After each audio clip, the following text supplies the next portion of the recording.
Welcome to the first lesson in Module 12. The Module 12 is on logical arguments and line relationships.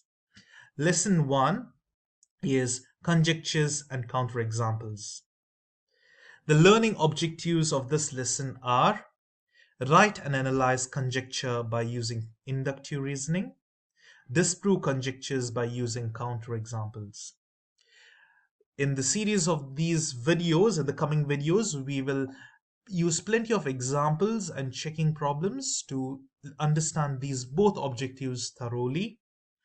The keywords for this lesson are inductive reasoning, conjecture, and counterexample. Before we get into the lesson, before we start solving example problem, here is a simple question. You can see there is a pattern. First, second, and the fourth and fifth figures are given. What would be the middle figure? These are your options. Think for a while and try to solve. You can pause the video now, think, and then solve. I hope you pause the video because now I will solve this over here. Let's look at this. There's some sort of pattern over here. You can see there's a design over here, and over here.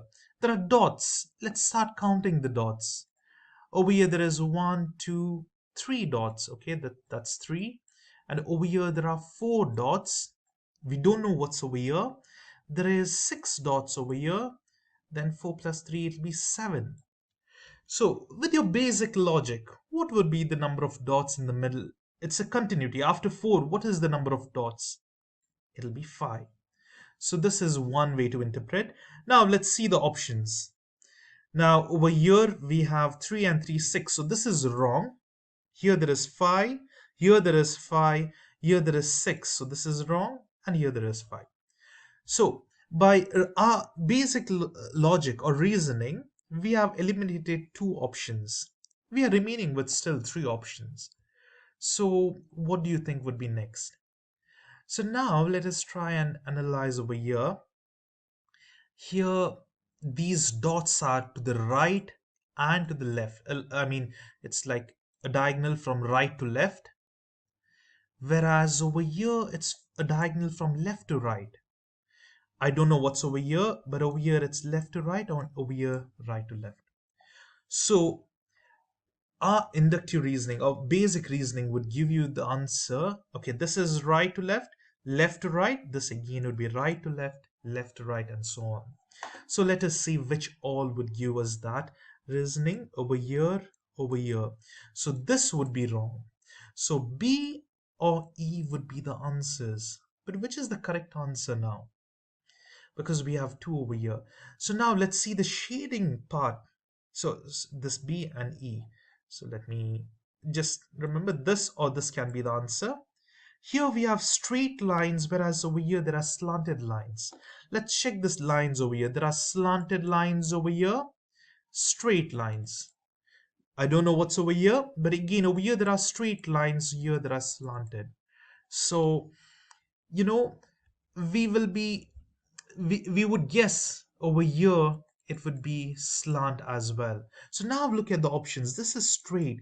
Okay, so this cannot be the answer. This is your correct answer. So with all these logical reasoning, you could come to the conclusion that E would be the most appropriate answer for this pattern. So in the coming videos, we will start solving the example problems on this lesson, and we will learn about inductive reasoning, conjectures, and counterexamples thoroughly.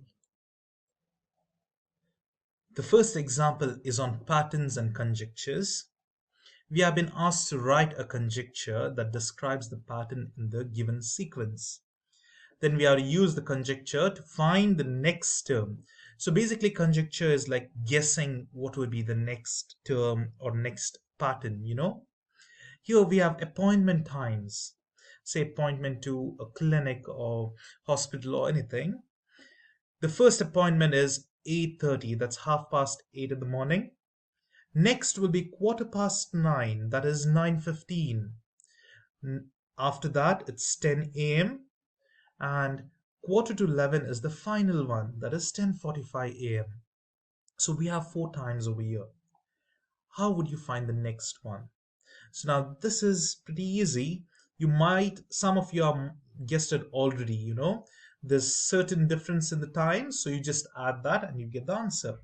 That's it, but we will try to, break it down into steps and then solve it, because these steps can be used for any different type of problems then. Analyze the given and look for patterns. First of all, let's see this. What is given? 8:30, 9:15, 10, and 10:45 a.m. Try to see what is the difference between them. You can see from 8:30 to 9:15 there's 45 minutes difference. That's 45 minutes have been added. Same thing with the next one. 45 minutes to 9:15 would be 10. Next is at 10:45. What would be the next one? Making the conjecture. That is, guess the next one. Add 45 minutes to the previous appointment. That is, add 45 minutes to 10:45 a.m. That would be 11:30 or 11:30. So it will be 11:30 a.m. That's the answer. Similarly, you can solve this one. Patterns and conjectures, again the same one. We will just check it. For this one, just try to pause this video now and solve it by yourself. I hope you tried it, at least in your mind at least. Now here, same thing. Let's try those steps. Analyze them, find the pattern. What are you doing over here to get this number? There can be many patterns. You can add a 0.5, but if you add 0.5, you'll get this 1, but you will not get the next term. So the more appropriate answer would be multiply by 2. You'll get 1. Multiply this by 2, you'll get 2. Multiply 4. And now make a conjecture. That is, you understand that each number is multiplied by 2 to the previous number. So over here, all you need to do is multiply 4 times 2. That is the answer. That's 8. Moving on to the next type of example problems, that's algebraic conjectures. Now make a conjecture about the sum of the squares of 2 consecutive natural numbers. List or draw some examples that support your conjecture. Now you have been given nothing. In the previous problem, we were given a pattern and we had to continue what would be the next pattern, isn't it?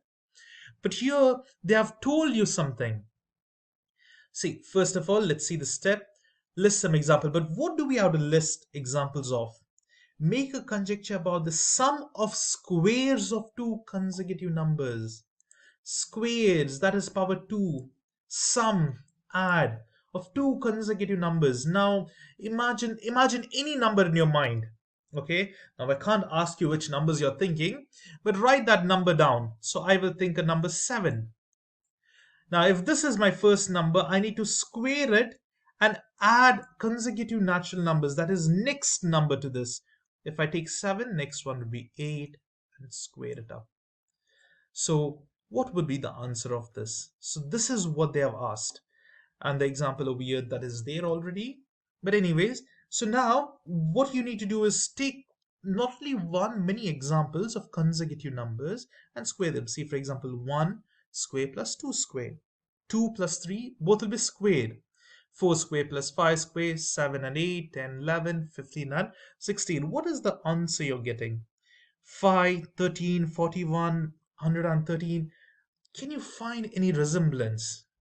Because they're not the same numbers. They're not multiples. They're all random numbers. But if you keep on trying, you will come to know there's one similarity. Any one of you have guessed? They are all odd numbers. See, odd numbers are 1, 3, 5, 7, 9, 11, and so on. These are all odd numbers. Even numbers, on the other hand, are 2, 4, 6, 8, and so on. So these are even, but now we are seeing only odd numbers over here. So all the sums are odd numbers. So make a conjecture. What is the conjecture you can get? The sum of squares of 2 consecutive numbers is odd numbers. So this is basically how we make conjectures. We are, telling something, we're guessing. So based on this examples, we are guessing this as the answer.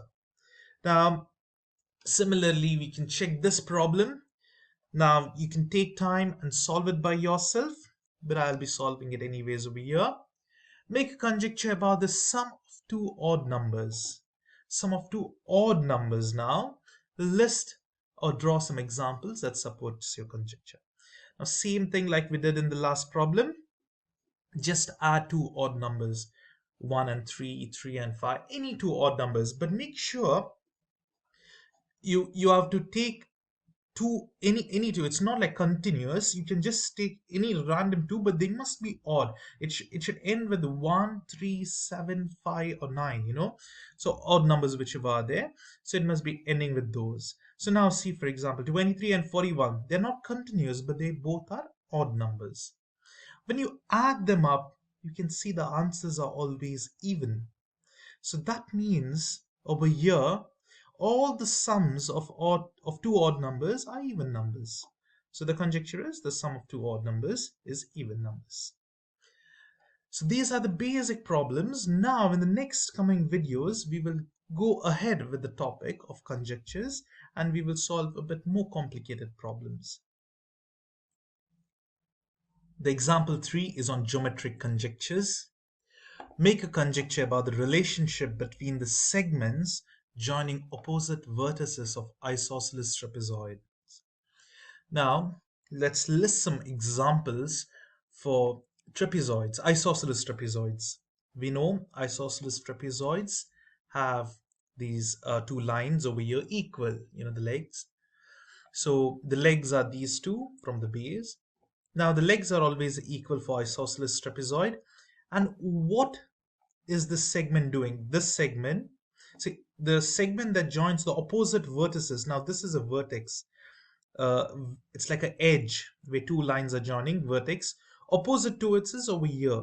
So when you draw a straight line over here and over here, you can start measuring these lengths, or you should know this, the diagonals over here of a trapezoid. You must always remember are equal. If you measure them, you would get same measure. If this was 5 centimeters, then this would be 5 as well. If this is 3, this would be 3, and so on. It's not about the legs. Don't get confused. The legs are obviously equal because they are mentioned. It's isosceles. So isosceles trapezoid will have the legs equal. But this segment, so the conjecture would be the segment joining opposite vertices of isosceles trapezoid are congruent. Congruent means equal. Now here I just want to clarify one thing. You need to know this figure because you might know already a trapezoid, but isosceles would mean this is equal, and then you should know the segment that connects the opposite vertices is also equal. Okay. So now over here, make a conjecture about the relationship between AD and AB if C is the midpoint of AB and D is the midpoint of AC. Sorry, it's a bit confusing if you just read it straight away. Let's understand it properly. AD and AB, okay, the relationship between these two. If C is the midpoint of AB, so let's draw a straight line. This is A and B, and C is the midpoint, so this is the midpoint, okay, and D is the midpoint of AC. There's one more point in the middle of AC, so this is the midpoint of it. So now what is the relationship between this line AD and AB? So this and this small one and this big one. So how you can understand is, okay, let me consider this whole thing to be 1. What would be half of this? This would be half, 1 by 2. That is half of 1. What is this then? Half of half, that would be 1/4, because half of half, when you multiply 2 and 2 in the denominator, it will be 4, so it's 1/4. So if this is about 1 centimeter, this is 1/4 centimeter, or in better understanding, if this is 100 centimeter, 1/4 of 100 would mean 25. So this would be 25. So this is the relationship. Why? Because C is the midpoint of AB and D is again another midpoint of AC. So the relationship between AD and AB will always be 1/4 or quarter. So that is the conjecture. AD equals 1/4 of AB. Let's move on to the next type of problem. Example 4. Make conjectures from data. Now over here you have been given a table of data. The table shows the average price of gasoline in the US for the years 2010 to through 2018, from 2010 to 2018. Make a conjecture about the price of gas in 2019. Explain how this conjecture is supported by the given data. So now there are various methods, but just to make it more clear, I've just graphed these and I've clipped the graph over here of points. Now you can see these, when you graph them, you will get these points like this. Now what it shows is there's a pattern where it goes up, goes down. Again, it'll go up, go down. It's like, like a sine graph, or, it's like oscillating. So now this is the data that is given. What is the pattern? It is going up and down. It always continues that pattern. That is what we can assume or we can guess from the given data. There might be anomalies in the sense, might be stark differences. It might go up like this or it might go down. That can happen. But on average, we can guess. See, look at this. It'll come down and now it might go up and then again it might come down. That is what we can find from this pattern. So the data shows oscillating pattern. The price increased for many years before decreasing for many years, and now the conjecture for 2019 is most likely that it will increase. Why? 2019 would be just over a year. After increasing, then it might decrease again. So that is our conjecture. So these are a few of the examples with the first objective about conjecture. In the next videos, we will learn the next objective of counterexamples. Stay tuned and see you in the next video. Now we will move on to the second objective, that is to disprove conjectures using counterexamples. Here, let us learn about counterexamples now. So imagine a statement that is, if a food is fruit, then it is apple. Just by reading this, I'm sure you must have known this is false. It's not a true statement. But a statement or conjecture can be false. You can make any statement as long as it can be proved true. As long it is remaining true, it is a conjecture. But if you disprove it, it's false. You can dissolve it in the sense. Now this is a statement which says any food is a fruit, then it must be apple. Wait, this is the condition, this is the conclusion. Let's see for a counterexample some other fruit than apple. Say mango. It is not apple. Mango is another fruit, but it is not apple. So this condition is true, but the conclusion is false. Then what we come to know is mango is the counterexample to disprove this statement. So mango is a fruit, but not an apple. So this statement is disproved. This particular example which is used to disprove the statement is the counterexample. Now we will solve more problems. It will be more clear. Say for example, counterexample. Now a conjecture. Let's think about conjectures or statements. A conjecture is true for all cases, but you must prove it. So only one example, if one example disproves it, then it is that's gone. The conjecture is false. So any example that contradicts the conjecture is a counterexample. So counterexample is like countering or tackling a particular statement. Counterexample can be a number, figure, drawing, or statement. So now we will solve some problems on counterexamples. Here we have find counterexample to show that each conjecture is false. So if n is a real number, then minus n is a negative number. So real numbers are any numbers which are real, basically not imaginary numbers and real numbers. Imaginary numbers means the numbers with I, which you will be learning in more detail in the future classes.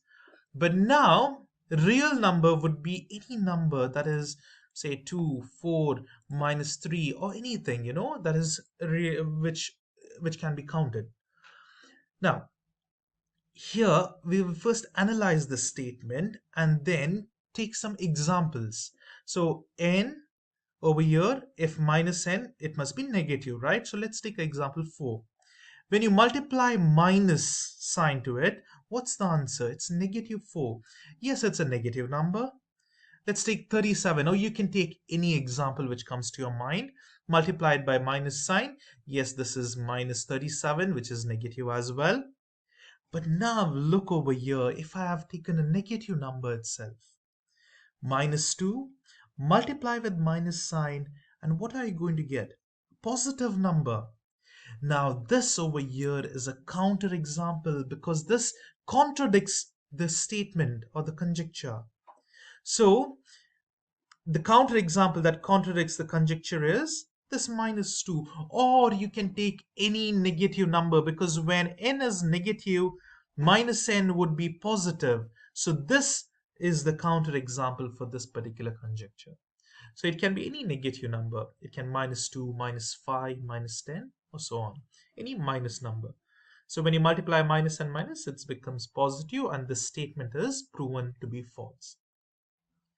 So that's the counterexample. Similarly, let's solve over here.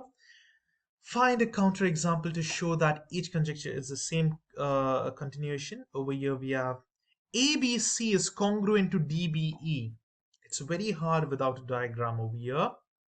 Now we can see B is a common angle. Now they are saying vertical angles. So let's just draw vertical angles initially. So let me take B as the common angle and AB over there, and this is C, and D, B, and E. So now what it says is ABC, this angle is congruent to this angle. So that means they must be vertical angles. Yes, in this case it's true. Why? Because we have studied vertical angles means two straight lines. Okay, two straight lines, whenever they cross each other and the joining point over here, the opposite angles will be are called vertical angles, or vertically opposite angles, and they are always congruent, they're equal. So if this is 60 and this will also be 60. Yes, but now can we disprove this? Yes, we can disprove this, because you can have the same angles but not vertically opposite. Say for example over here, you can see ABC over here, this angle and this angle are equal, DBE. Say this is 30 and this is 30. But they are not vertically opposite. If they are vertically opposite, they must be straight like this. Over here, when ABD are non-collinear points, non-collinear, and ABC are non-collinear. See, they're not in the same line over here. Sorry, I removed this. When ABE was collinear and the points were on the same line and this on the same line, then they were vertical angles, right? But now if you just tilt this line, it's not vertical anymore. So this is a counterexample. This particular figure is the counterexample. So this is how we can easily disprove this particular conjecture. Now that is about counterexamples. Similar situations may come. Just try to analyze more examples. Say this is a simple diagram. Try to write, see the statement, write it out, and then find more examples disproving it. You will get plenty of examples. I can draw so many different figures which can disprove the statement. Any one is enough. If this comes as options, it's very easy, but otherwise you need to think hard and try to get this. Counterexample disproves a conjecture. I hope this is clear. If you have any doubts, any questions, do type them down in the chat, in the comment section. I will try to get back to you as soon as possible. And stay tuned for the coming videos. And if you have found this useful, if you have learned anything from this, do subscribe my channel. It would be a great help for me, and I would greatly appreciate it. All the best, dear students, and happy learning.